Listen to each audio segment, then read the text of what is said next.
Gloire à Dieu. On continue notre belle petite étude sur comment présenter l'Évangile. Comme j'ai dit, puis je vais vous le répéter à chaque fois, on regarde pas la manière que vous devez vous habiller, vous peigner, vous coiffer, puis vous maquiller, puis tout ça pour aller présenter l'Évangile. C'est pas ça qui est le plus important. Le plus important, c'est de connaître des versets de la Bible qui parlent des choses de base qu'on doit expliquer aux autres. C'est sûr que là-dedans, dans ces versets-là, il y en a qui sont plus profonds. C'est peut-être pas les versets qu'on va choisir, mais quand même, à chaque sujet qu'on traite, il y a des sujets faciles, des versets faciles que vous pouvez retenir par cœur pour pouvoir aller parler du Seigneur à quelqu'un. Ce que je vous encourage, à chaque fois qu'on a fini comme une partie, je vous fais des feuilles qui sont photocopiées de l'étude, puis vous pouvez reviser ça chez vous, les méditer, les apprendre par cœur. Puis c'est des versets clés, parce qu'on le sait que la Bible, c'est notre épée. Puis quand c'est ton épée, ça te sert autant pour te défendre que pour attaquer. Mais c'est aussi des promesses ou des révélations qui sont des proclamations, des vérités que tout le monde a besoin de savoir s'ils veulent connaître le chemin pour être sauvés. Amen. On est en train d'étudier qui est Dieu. On a vu à date que Dieu, c'est le Créateur, tout ça, blablabla. Puis en même temps, on a vu que il est un seul Dieu en 3 personnes. On exprimait ça en gros, mais là, on va y aller un petit peu plus en détail pour parler des versets qui nous parlent, comme là, le premier parti, c'est Dieu le Père. On va regarder certains passages, puis ça va nous parler. Après ça, on va voir que Jésus est aussi Dieu, même s'il n'est pas Dieu le Père, il est aussi Dieu, puis il fait partie de un seul Dieu. On va voir des passages qui nous parlent du rôle de Dieu, parce que quand tu vois un verset, ça parle de Dieu, puis ça définit aussi souvent un rôle qu'il joue dans la Trinité. On va s'apercevoir que Dieu, il est un Dieu, mais c'est comme si on chacun le job.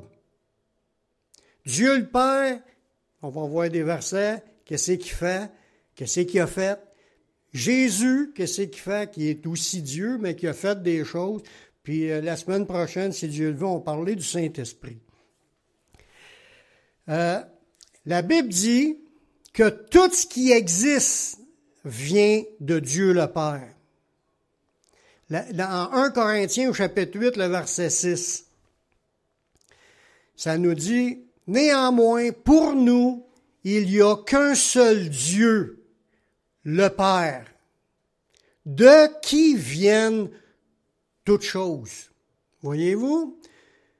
Souvent, on pense, oui, c'est Jésus qui a tout créé. Oui, mais avant, c'est de Dieu le Père, de qui viennent toutes choses. Et pour qui nous sommes. Fait que si on est là aujourd'hui, on est là, pas lui qui est là pour nous, c'est nous qui est là pour lui, pour Dieu le Père. Ça nous remet à notre place. Nous, on est là pour lui. Pour qui nous sommes? Dieu le Père. On est pour Dieu le Père. On appartient à Dieu le Père. C'est lui qui a préparé tout son plan de création pour se ramasser des créatures, pour que les créatures appartiennent à Dieu le Père.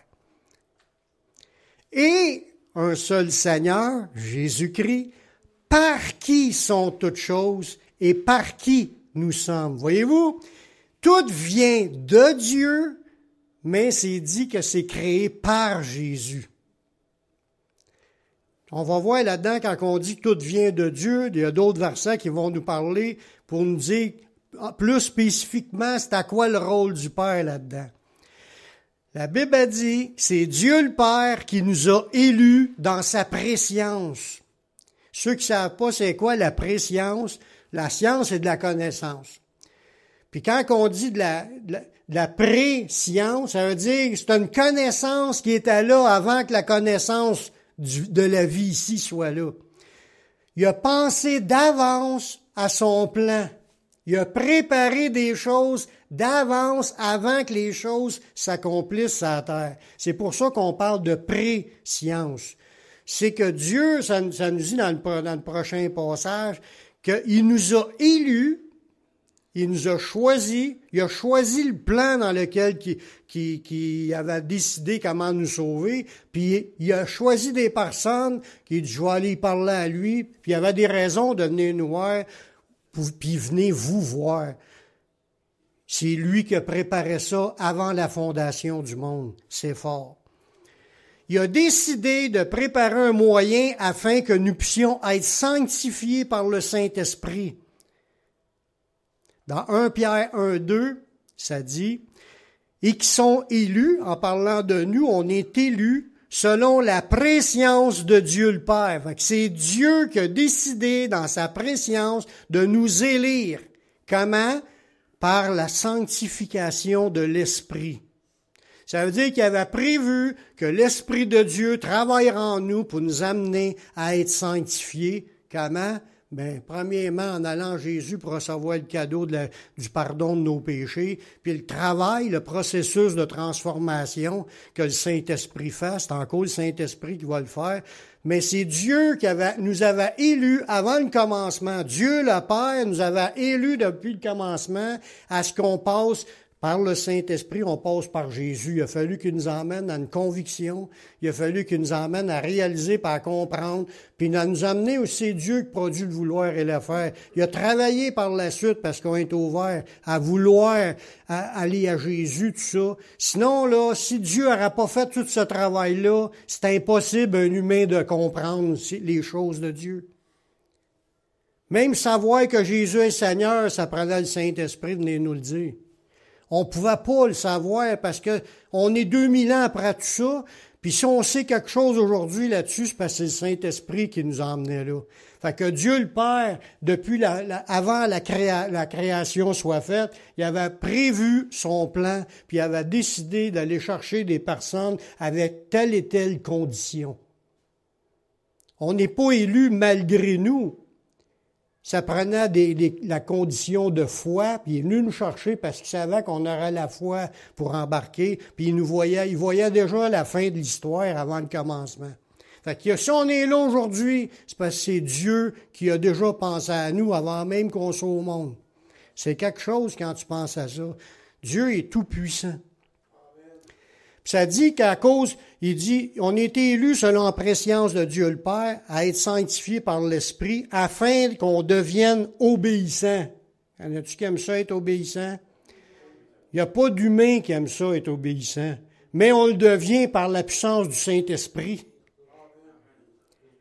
C'est le Saint-Esprit qui nous conduit dans tout cela pour être obéissants et ça va nous donner quoi? Il participe à l'aspersion du sang de Jésus-Christ. Combien est-ce qu'il y en a qui veulent l'aspersion du sang de Jésus-Christ? Que la grâce et la paix vous soient multipliées. Si le sang de Jésus est sur nous, c'est parce qu'il nous a sanctifiés pour qu'on devienne obéissants. Mahantoué, gloire à Dieu. C'est Dieu le Père qui nous a aimés, puis par grâce, il nous a appelés à la consolation éternelle. C'est un cadeau qu'il a fait. Dans 2 Thessaloniciens 2,16, ça dit que notre Seigneur Jésus-Christ, lui-même, est Dieu notre Père, qui nous a aimés, il nous a donné par sa grâce une consolation éternelle et une bonne espérance. On voit encore le travail de Dieu, le travail de Jésus, le travail du Saint-Esprit dans tout ça. C'est notre Seigneur lui-même et Dieu le Père qui nous a aimés puis qui nous a donné par sa grâce une consolation éternelle. C'est encore dans le plan de Dieu le Père. Un autre verset, ça nous dit, c'est grâce à la miséricorde de Dieu le Père qu'il nous a régénérés. Parce que, pour le dire, il n'y a pas une personne qui pouvait rentrer sans être né de nouveau. Jésus le dit. Si un homme ne naît d'eau et d'esprit ou à une autre place, il faut que vous naissiez de nouveau. Tu peux pas rentrer dans la vie éternelle sans avoir été régénéré par le Saint-Esprit. Dans ce passage-là, ça dit, béni soit Dieu le Père de notre Seigneur Jésus-Christ, qui selon sa grande miséricorde nous a régénérés pour une espérance vivante par la résurrection de Jésus. Ça veut dire, si on est dans le chemin pour aller dans la vie éternelle parce qu'on a été régénéré, c'est à cause c'est Dieu le Père qui a déjà prévu puis qui a déjà préparé le plan. C'est comme si c'est Dieu le Père qui a décidé comment tout devait marcher. C'est Dieu le Père qui avait planifié toute chose avant que ça commence. Puis on voit que c'est Jésus, qui est l'exécutant qui a accompli son sacrifice, qui nous permet de recevoir tout ce que Dieu le Père, lui, nous avait préparé.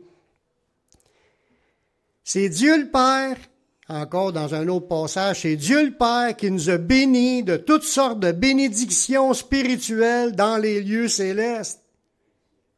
Dans Éphésiens 1:3, ça nous dit « Béni soit Dieu le Père de notre Seigneur Jésus-Christ. Il nous a bénis, c'est le Père qui nous a bénis de toutes sortes de bénédictions spirituelles dans les lieux célestes en Jésus-Christ. » On voit encore que c'est Dieu qui nous a bénis. Oui, mais c'est Jésus qui est mort sur la croix. Oui, c'est vrai que c'est Jésus qui est mort sur la croix. Mais lui, il est mort sur la croix, mais Dieu le Père avait planifié d'avance de préparer ce plan-là. Il nous a élus en disant, on va aller chercher un tel, eux autres vont envoyer la foi. Il nous a convaincus, ils nous ont préparés, ils nous ont attirés à aller à lui, à Jésus, pour qu'on comprenne. Puis il dit, Dieu, c'était pas tout. Il a préparé d'avance le plan pour la terre puis le plan pour l'éternité parce qu'il dit, je vais les appeler, ils vont passer par Jésus, puis après ça, ils vont rentrer puis ils vont être bénis de toutes sortes de bénédictions spirituelles dans les lieux célestes. Fait que ce qu'on a comme promesse de bénédiction à venir, c'est encore selon la volonté de Dieu le Père. C'est fort. Merci Seigneur. Merci Seigneur d'avoir préparé toutes ces choses-là. C'est Dieu le Père qui nous ouvre les portes puis qui aplanit notre route. Si on continue à marcher dans le Seigneur puis il nous guide à gauche puis à droite, puis c'est lui qui décide de quelle gauche prendre puis quelle droite prendre. Alors regardez Jésus, là, il était sur la terre, il était Jésus, le Fils de Dieu, il avait le Saint-Esprit en lui, puis il faisait rien sans que son Père lui montre quoi faire. Puis il avait montré d'avance, faut que tu y ailles à telle place, fait qu'il a envoyé ses disciples 2 par 2 pour aller dans les endroits où ce que lui-même devait aller. Tout était déjà planifié par les idées qu'il recevait de Dieu son Père. On va voir dans le prochain verset, ça dit dans 1 Thessaloniciens 3:11, que Dieu lui-même, notre Père, et notre Seigneur Jésus-Christ aplanissent notre route pour que nous allions à vous.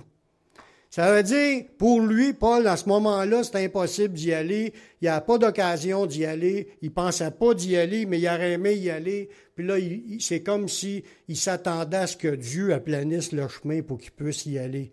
Puis c'est Dieu le Père puis le Seigneur Jésus-Christ.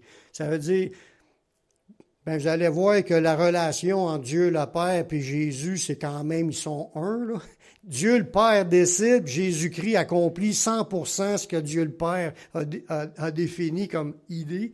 Ils marchent ensemble, puis ils marchent dans la même direction. Puis si aujourd'hui on est en train de servir le Seigneur, si aujourd'hui on est assis en train de travailler pour l'œuvre de Dieu, c'est Dieu le Père qui a décidé puis qui nous a planifié la route. Quand il dit c'est par grâce que vous êtes sauvés par le moyen de la foi, ça vient pas de vous, c'est le don de Dieu. Ce n'est point par les œuvres qu'on est sauvés, c'est par la foi. Nous sommes son ouvrage. On a été créés en Jésus-Christ. On a été créés, il y a une nouvelle création qui a commencé là. On est né de nouveau. On a été créés en Jésus-Christ pour de bonnes œuvres que Dieu a préparées d'avance afin qu'on les pratique. Ça veut dire que toutes les œuvres de notre vie, là, si tu es impliqué à quelque part, c'est parce que c'est Dieu qui t'a aplani ta route puis qui a décidé que tu ferais tel et tel rôle dans cette vie. Ça se peut que tu ne l'aies pas encore découvert. Ça se peut que tu es déjà en train d'en accomplir, puis ça se peut même que tu es en train de prendre le rôle d'un autre, puis c'est pas ta place. Il faut toujours être sûr que où ce qu'on est, puis ce qu'on est en train de faire, que c'est selon la volonté de Dieu.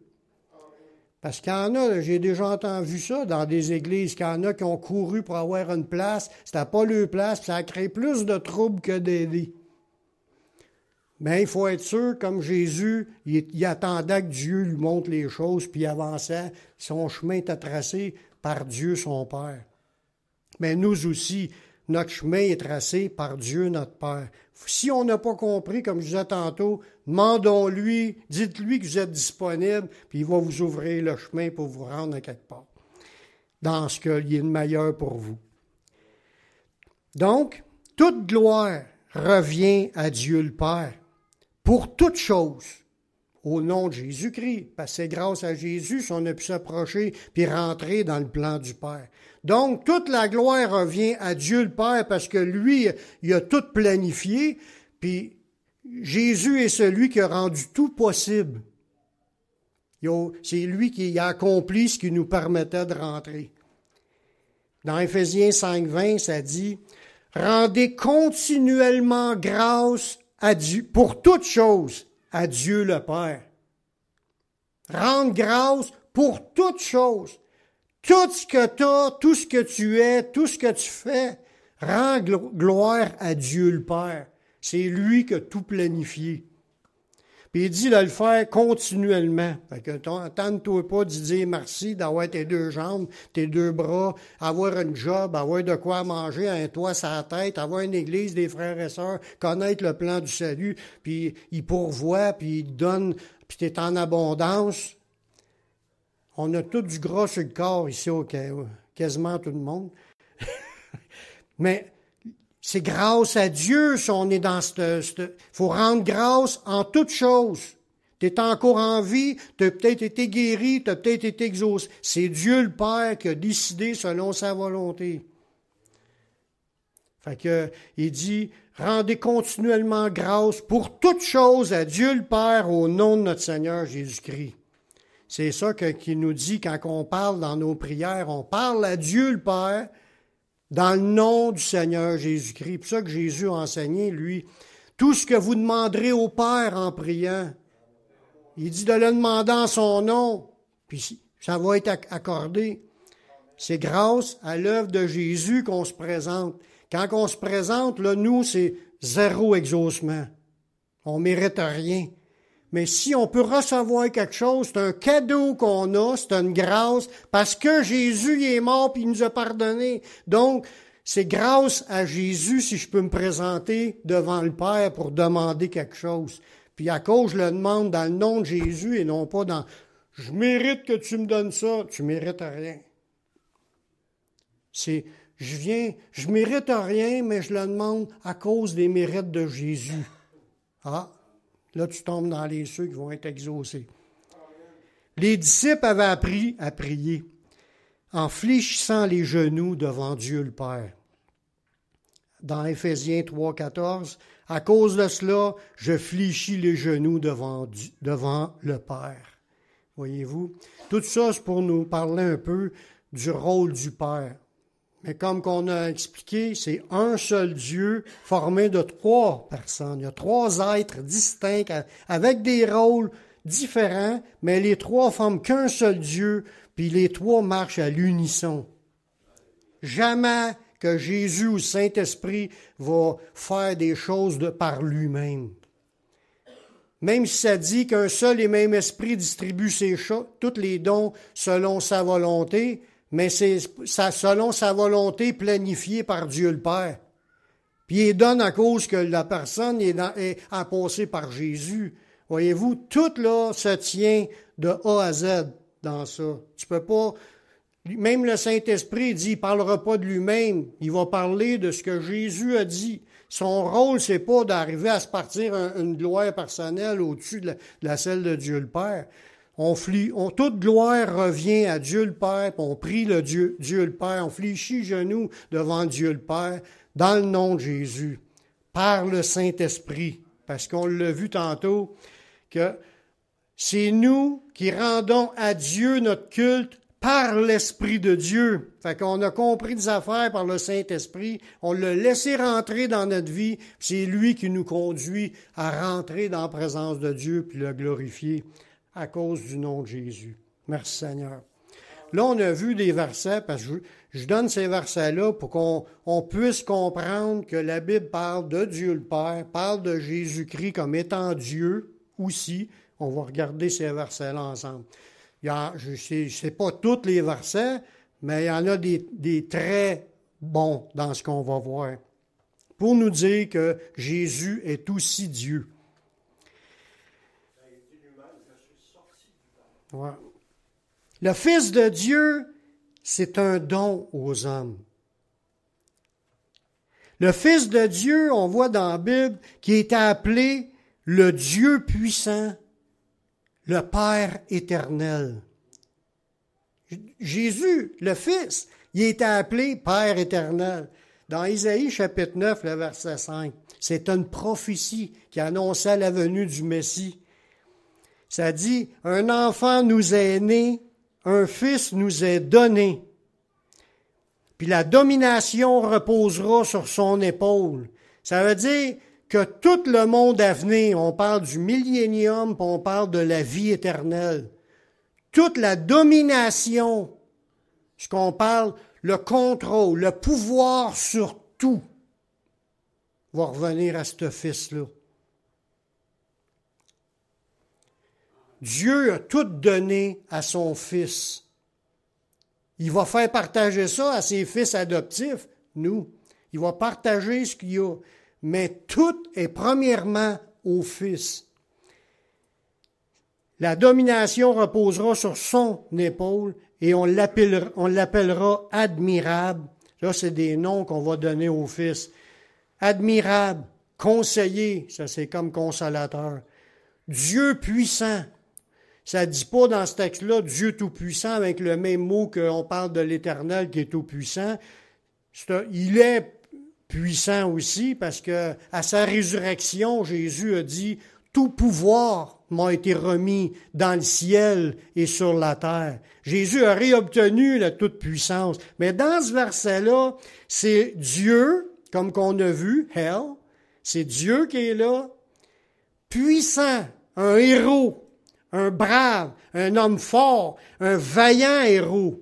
Ça, c'est ça qu'il veut dire. On va l'appeler le vaillant Dieu, le vaillant héros, comme titre à Jésus, parce que c'est grâce à sa victoire sur la puissance de l'ennemi que les gens peuvent être rachetés. Fait que, il porte ce nom-là de vaillant héros, mais en étant Dieu. Il est appelé aussi le Père éternel. Quand on regarde le mot éternel, dans l'Ancien Testament, je vais vous le montrer tantôt dans un autre verset, on parle de Yahweh ou Jéhovah, qui est mal traduit. Il dit Jéhovah, mais c'est pas Jéhovah, c'est Yahweh. Les 4 lettres du tétragramme.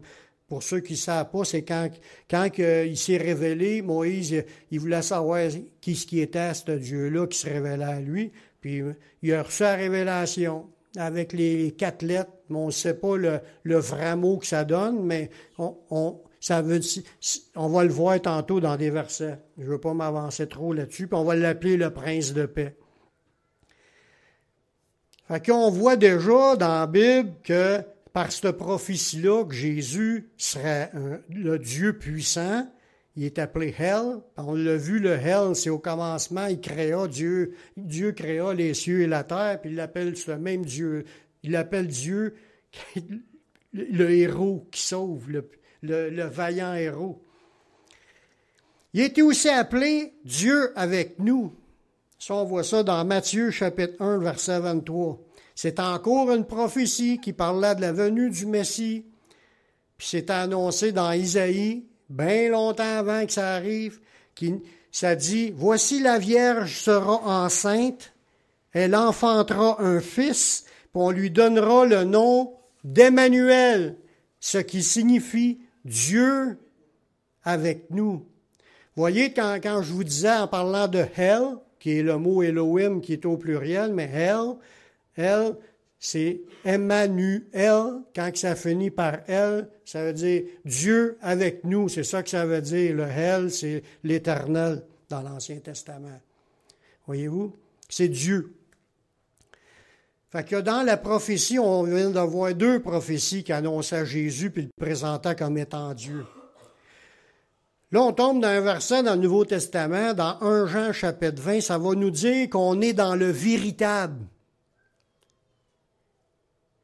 On est dans le véritable Dieu en son Fils Jésus-Christ. Dans 1 Jean 5, 20. Nous savons aussi que le Fils de Dieu est venu, puis il nous a donné de l'intelligence pour connaître le véritable. Et nous sommes dans le véritable en son Fils Jésus-Christ. Fait que quand tu rentres en Jésus, tu es dans le véritable Dieu. C'est lui, en parlant de Jésus, qui est le Dieu véritable et la vie éternelle. C'est quand même fort, ce verset-là. Un autre passage dans les prophéties, on voit que Dieu le Père lui-même a appelé son Fils Dieu. On retrace cette prophétie-là dans Hébreu, là, que je le lis, mais il vient de l'Ancien Testament quand même. Mais il a dit au Fils, en parlant de Dieu le Père, a dit au Fils, ton trône, ô Dieu, est éternel. Le Père est en train de parler à son Fils, puis il dit que son trône, ô Dieu, est éternel. Il appelle son Fils Dieu. Le sceptre de ton règne est un sceptre d'équité, de justice. Tu as aimé la justice, tu as haï l'iniquité. C'est pourquoi, ô Dieu, ton Dieu t'a oint d'une huile de joie au-dessus de tes égaux. Fait que dans ce passage-là, on est en train de voir que Dieu appelle son Fils Dieu, puis que le Fils de Dieu a été oint d'une huile de joie. Ça, c'est ça que Jésus attendait quand il était sur la terre. Ça nous dit dans Hébreu que le Fils, lui, il regardait, pour être capable de passer à travers des souffrances qu'il avait à passer, il avait en vue la joie qui lui était réservée. Le jour qui était pour ressusciter, puis la joie, l'onction de joie que son Père était pour y donner, il dit, il avait en vue la joie qui lui était réservée. Ça dit, il a souffert la croix, il a méprisé la honte. Puis là, c'est ça qui a permis de passer à travers de ses souffrances pour se rendre. Mais ça dit dans ce passage-là, c'est pourquoi, ô Dieu, ton Dieu t'a oint. L'onction, c'est une huile de joie au-dessus de ses égaux. Fait que si on arrive l'autre bord, on va avoir une joie immense d'être là, j'espère. Mais on va pouvoir se dire, Jésus en a reçu une encore plus grande que ça. Son trip intérieur, là, c'était une joie infinie que lui a reçue. Une huile de joie au-dessus de ses égaux. C'est vraiment des beaux versets. J'aime parler de ces versets-là. La Bible dit, dans Philippiens, au chapitre 2, que Jésus, avant de venir sur la terre, il était dans la forme de Dieu. Il était Dieu. C'est ça que ça dit. Ça nous parle à nous en premier. Il dit, ayez en vous les sentiments qui étaient en Jésus-Christ, lequel, existant en forme de Dieu, Jésus existait en forme de Dieu avant de s'en venir ici. Il n'a point regardé comme une proie arrachée d'être égal avec Dieu. Lui, il ne cherchait pas, faut que je sois un Dieu sur la terre. Pas pantoute. Il a pris la forme d'un serviteur. Il est paru comme un simple homme. S'est humilié dans l'obéissance, s'est humilié lui-même pour aller jusqu'à la croix. Mais il existait dans la forme de Dieu, mais son cœur était de s'humilier. Il est venu comme un simple serviteur. Il est venu pour servir puis donner sa vie en rançon, que ça dit. Ça veut dire que ce Jésus-là, qui est venu il y a 2000 ans, il était dans la vie éternelle, dans la forme de Dieu. Fait que tous les attributs que tu peux dire sur Dieu le Père, qui est omniprésent, ça veut dire qu'il est partout en même temps. Il est omniscient, ça veut dire qu'il connaît toutes choses. Il est tout puissant. Il a toute puissance. Imaginez sa puissance qui a créé l'univers. Pour nous, ça a de l'air infini dans la grandeur, puis ça a de l'air infini aussi au microscope, tellement qu'il découvre des affaires de plus en plus petites. Puis en même temps, qu'il est éternel, qu'il n'y a pas de commencement, puis il n'y a pas de fin. Jésus n'est pas une créature, c'est le Créateur de toutes choses. Il est l'alpha et l'oméga, le commencement et la fin.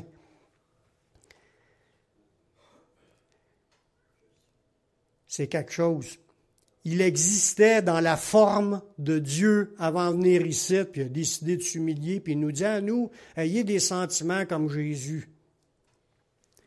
Même les apôtres le reconnaissaient comme Dieu. Quand il est ressuscité, là, puis il est venu voir Thomas, puis il dit, viens toucher mes trous que j'ai ici. L'autre il a vu, là, il dit, si je ne vois pas, je ne crois pas. Mais quand il a vu, il a répondu, Thomas lui a répondu dans Jean 20, 28, « Mon Seigneur et mon Dieu ». Il a appelé Jésus son Dieu. Imaginez. Jésus l'avait dit. Vous savez, quand il parlait du sabbat, puis Jésus, dans Louis II, c'est écrit « Et le Fils de l'homme est maître du sabbat », comme s'il serait le professeur, un maître. C'est pas ça qui est dans le texte. C'est le Fils de l'homme est le Dieu du sabbat. C'est ça qui est écrit dans le texte, pour le vrai dans le grec. Jésus est le Dieu qu'on sert pendant nos sabbats, pendant nos réunions, nos cultes. Là, celui qu'on loue, c'est Jésus. Parce qu'il est en forme de Dieu. Tu loues Dieu. Tu es en train de louer aussi Jésus. En même temps, ça dit dans les prophéties que Jésus est dans la grande assemblée pour célébrer son Père. Ça veut dire qu'il est avec nous pour le célébrer, mais en même temps, ça le célèbre lui. Fait qu'un jour, on va tout comprendre ça en détail, parce qu'il est Dieu, puis il est retourné en Dieu après sa mort. On va le voir dans un verset. Le prochain verset, ça en est un autre qui est vraiment percutant pour dire qui est Jésus.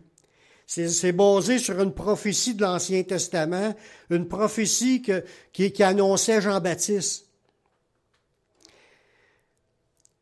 Quand ça parle de Jean-Baptiste, c'est accompli comme ça. Dans Matthieu 3.3, en premier, on va regarder qu'est-ce qu'il disait. Jean est celui qui avait été annoncé par Isaïe le prophète. Fait que Isaïe le prophète, il avait parlé de Jean-Baptiste. Lorsqu'il a dit, c'est ici la voix de celui qui crie dans le désert, préparez le chemin du Seigneur, aplanissez ses sentiers. Ça, c'est ce qu'on lit dans le Nouveau Testament, traduit par Louis II. Que Jean-Baptiste il est venu pour préparer le chemin du Seigneur. C'est encore vague quand tu lis ça. Il parle-tu du Dieu le Père, de Jésus, du Saint? De quoi est-ce qu'il prépare? Parce qu'on cherche toujours à préciser. Seigneur, ça l'englobe les trois. Parce que, où dit c'est le Seigneur Jésus tout seul? Il a préparé le chemin du Seigneur Jésus, puis là, Jésus est arrivé. Donc, il doit parler de Jésus. Mais quand tu vas lire le texte original dans Isaïe au chapitre 40, quand il parle de cela, là, vous avez le verset, puis vous avez le mot hébreu de strong sur deux mots là-dedans dans la phrase. Ça dit « Préparez au désert le chemin de l'Éternel ». Là, c'était pas Seigneur dans l'original. C'est le chemin de l'Éternel, c'est le mot 030 68 qui est écrit là pour l'Éternel. Puis ça, ce mot-là, c'est Yahweh. Ça dit aussi, aplanissez les lieux arides, une route pour notre Dieu. Le 0430, c'est Elohim. Ça veut dire que la prophétie qui était annoncée, ça parlait pas de préparer le chemin du Seigneur, ça allait être préparer le chemin de Jésus. Non. La prophétie annonçait la venue que Jean-Baptiste préparait la venue de Yahweh puis d'Elohim. Ma l'autre diapo, s'il vous plaît. Le mot 03068, c'est le mot Yehovah, traduit par Yahweh. La vraie manière de le prononcer, regardez un peu plus bas, là, c'est l'Éternel. En parlant de l'Éternel dans l'Ancien Testament, l'Éternel Dieu fit l'homme à son image. Bon, l'Éternel, on parle de l'Éternel là, qui s'est présenté en parlant de Jéhovah, en parlant, c'est le même mot qu'il a prononcé, Yahweh, celui qui est l'existant. C'est le nom propre du seul vrai Dieu. C'est le nom...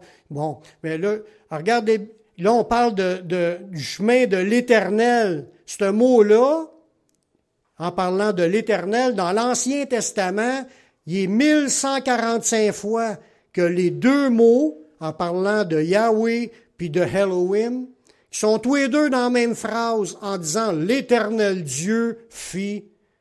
Bon, bien, 1140 quelques fois, là, ça nous parle de Dieu qui a créé. Fait que quand que Jésus est venu, il était l'Éternel Dieu de l'Ancien Testament, le Créateur de toutes choses, qui venait en forme humaine. Ce verset-là dit vraiment que Jésus est Dieu. Le Dieu de l'Ancien Testament. Mais l'autre diapositive tout de suite après, c'est le 0430. Là, je vous disais que ça, c'est Elohim, en est parlé, c'est le mot Dieu au pluriel. Ça désigne la Trinité. Fait que Jésus est le Dieu trinitaire, le trois dieux en un, qui est venu en forme humaine. C'est quelque chose quand tu regardes ça. C'est sûr, peut-être, vous allez avoir de la misère à tout vous rappeler de tout ça. Je vous conseille de méditer ça. Puis si vous êtes capable d'aller chercher le logiciel gratuit pour votre téléphone ou votre ordinateur, où ce que tu as tous les mots grecs de même, puis les mots hébreux, pour avoir le vrai sens, puis commencer à faire des méditations là-dessus, ça va approfondir votre foi sur qu'est-ce qui est Jésus. Il n'est pas juste préparer le chemin du Seigneur, c'est préparer le chemin de l'Éternel Dieu qu'on voit 1145 fois dans l'Ancien Testament, celui qui crée toutes choses. Dans un autre verset dans l'Ancien Testament, que les deux encore dedans, des deux mots de même, là, ça nous dit que Jésus, c'est le Dieu d'Abraham, d'Isaac et de Jacob. Celui que tout le peuple d'Israël prie, c'est Jésus. Il est le créateur de l'Ancien Testament. Dans Exode 3,15, ça dit « Dieu dit encore à Moïse, tu parleras ainsi aux enfants d'Israël, l'Éternel, en parlant de 0,3068, c'est un des deux qui est là, le Dieu de vos pères, c'est 0,430 qu'on vient de voir, qui est Elohim, l'Éternel, le Dieu de vos pères, le Dieu d'Abraham, le Dieu d'Isaac, puis le Dieu de Jacob, m'envoie vers vous. Voilà mon nom. Tu diras ça, que c'est Moïse qui devait dire ça. Le Dieu d'Abraham, d'Isaac et de Jacob m'envoie vers vous. Moïse devait dire ça au peuple d'Israël. Que c'est ça c'est à qui, ce personnage-là? C'est à Jésus. Fait que Moïse est envoyé aller dire que le Dieu d'Abraham, Isaac et Jacob m'envoie vers vous. Puis c'est celui qui l'avait envoyé, c'est celle qui a les deux mots qu'on a dit que Jean-Baptiste a présenté, ces deux mots-là pour Jésus. Fait que Jésus, c'est l'Éternel Dieu de l'Ancien Testament. Le Nouveau Testament dit que Jésus, il est appelé la parole, le Verbe, celui qui prononce. Quand tu dis, tu le vois qu'il y a une différence. Dieu dit que la lumière soit. Le dit, c'est le logos, c'est celui qui a parlé. Ça veut dire que le commandement était prononcé par Jésus qui était dans la forme de Dieu. Fait que Dieu le Père a décidé comment ça devait être créé. Jésus, lui, c'est la parole qui prononçait les commandements pour que les choses se mettent en place, puis le Saint-Esprit était celui qui faisait les choses. Ça dit au début de la création, l'Esprit de Dieu se mouvait au-dessus des eaux. Ça veut dire que les trois sont là depuis le début de la création. C'est pas une nouveauté dans le Nouveau Testament. C'est là, c'est révélé, mais il faut que tu y ailles gratter les versets pour arriver à comprendre ces révélations-là, qui sont pas acceptées, mettons, par bien des religions, là. Les témoins de Jéhovah ne disent pas que Jésus est Jéhovah, ils disent que c'est rien qu'un prophète.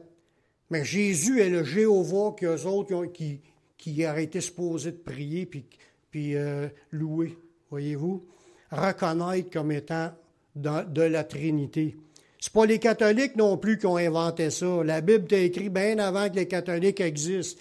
Les catholiques, ça a commencé 350 ans, 300 quelques années après Jésus-Christ.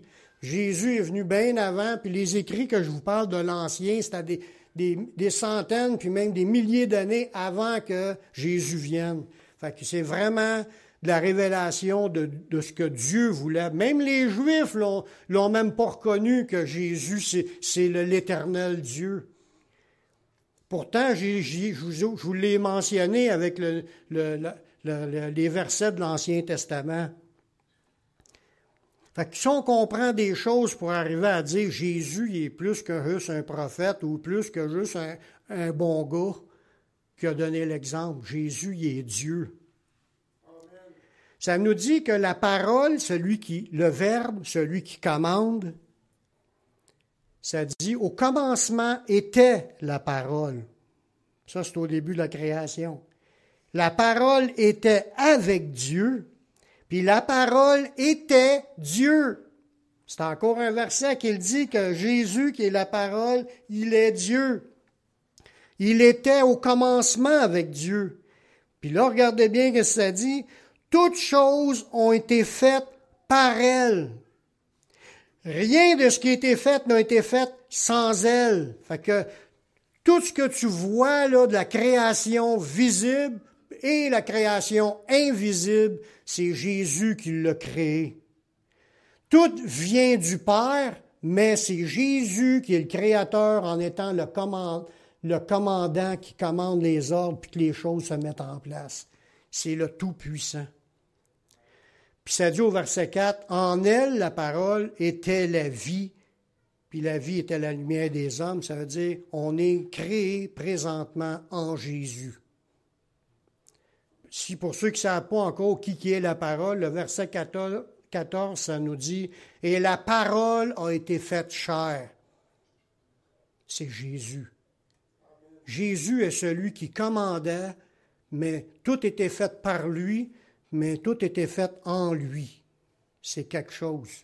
On n'a pas affaire au petit Jésus dans la crèche. On a affaire au Dieu, l'Éternel Dieu, le Tout-Puissant. C'est pour ça que ceux qui prennent son nom en vain, puis méprisent son nom, puis ils le maudissent, puis aïe aïe, c'est quelque chose, c'est quelque chose. Lorsque tu regardes Jésus, tu vois Dieu le Père.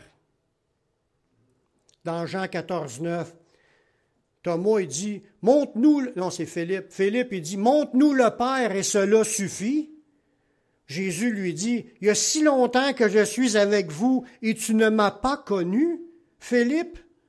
Celui qui m'a vu a vu le Père. Comment dis-tu, montre-nous le Père? Fait que ces gens-là ont côtoyé Dieu le Père. Amen. C'est quelque chose. Jésus a mentionné un autre passage dans Jean au chapitre 10, le verset 30. Il dit, « Moi et le Père, nous sommes un. » C'est un Dieu unique. Ils sont un. C'est vrai que pendant une trentaine d'années, ils étaient séparés. Mais on va voir c'est quoi qui s'est passé dans le dernier verset que je vais vous lire aujourd'hui. Il y a un verset qui explique bien sa position quand il était à sa terre, parce qu'il y en a qui ont de la misère à comprendre qu'il était Dieu, puis qu'il était dans un corps, mais Dieu, il a parlé du ciel en disant « Voici mon Fils bien-aimé ». Bon, mais ça nous dit dans le prochain passage que Jésus était Dieu, il est sorti de Dieu, après ça, il est retourné en Dieu. Dans Jean 16, 28, il dit, « Je suis sorti du Père, je suis venu dans le monde, maintenant je quitte le monde, puis je vais au Père. » Ça veut dire qu'autant qu'il était, il disait, existant en forme de Dieu, il était dans la forme de Dieu, il était adoré par des milliards d'anges dans la forme de Dieu. Il a quitté cette forme-là parce qu'il était plus qu'un. Lui, il a quitté cette forme-là, il est venu sur la terre, mais il était Dieu. Puis là, il est venu pour un bout, puis après ça, il est mort, puis il est retourné, puis il a retrouvé la gloire qu'il y avait auparavant avant que le monde fût. C'est écrit ça aussi, cette phrase-là, dans Jean au chapitre 17, dans la prière sacerdotale. Puis Jésus a aussi dit, tout pouvoir, après sa résurrection, tout pouvoir m'a été remis dans le ciel et sur la terre. Il venait de recevoir la toute-puissance. Il a réobtenu aussi l'omniprésence. Parce qu'il faut comprendre que pendant qu'il est venu sur la terre, il était Dieu, mais il a quitté ses attributs divins. Il n'y avait plus la toute connaissance, il n'y avait plus parce qu'il y avait des connaissances, mais de ce que le Saint-Esprit lui révélait. Le Saint-Esprit lui a toute connaissance. Mais lui, il a commencé comme bébé, il a fallu qu'il apprenne à marcher, il a fallu qu'il apprenne à lire, à écrire, puis à parler, puis il a grandi, mais il a dit, il est encore à mamelle, qu'il a commencé déjà à discerner le bien et le mal, puis il a choisi le bien, puis il a jamais fait de péché. De toute sa vie, il y a un verset qui dit ça, ce que je viens de vous dire, il est encore à mamelle, qu'il a commencé déjà à rejeter le mal. Fait que Jésus, il est sorti du Père, il est venu comme un vrai homme, 100% vrai homme. Il a appris à grandir, à vieillir, mais il marchait rempli du Saint-Esprit. Puis le Saint-Esprit l'a guidé, Dieu le Père, selon sa volonté, avait préparé son chemin. Puis il a vécu sa vie, puis après ça, mais il est mort, puis il est retourné dans sa présence à Dieu, ce qu'il y avait auparavant. Sauf que là, tu peux le distinguer. Dans l'Ancien Testament, tu ne le distinguais pas. Tu le vois dans un verset dans l'Ancien Testament, dans les prophéties, je pense, d'Ézéchiel, que tu vois un fils de l'homme qui doit recevoir la royauté, puis qui vient sur les nuées du ciel. Tu vois ça, un verset qui présente le fils de l'homme, mais personne ne savait c'était qui. Mais ça parlait d'une prophétie qui annonçait que Jésus ferait ça. Oui, fait que ça sera lui qui sera l'éternel Dieu qui était là, que toute domination va reposer sur ses épaules. Amen. Amen. C'est sûr que c'est beaucoup de théorie, là, de la théorie, mais ça n'en prend. Puis si vous méditez, il y a des versets à aller chercher qui est bon pour prouver que Jésus est Dieu. Amen. On va prier. Seigneur, merci pour ta parole qui est vraie. Merci pour les révélations. Merci de nous parler pour nous présenter Dieu le Père et Dieu le Fils. Merci Seigneur pour ces révélations-là. Continue à nous fortifier, à nous faire grandir en bâtissant notre foi sur ta parole. Puis c'est notre fondement. On veut vraiment s'enraciner dans la vérité. Merci Seigneur et continue à nous fortifier, à nous affermer pour qu'on soit inébranlable dans la foi. Qu'on ne se laisse pas influencer par le mensonge, mais on soit capable de le refuter. Merci Seigneur de ce que tu vas faire dans nos vies dans la suite. Je te prie dans le nom de ton Fils Jésus-Christ. Amen.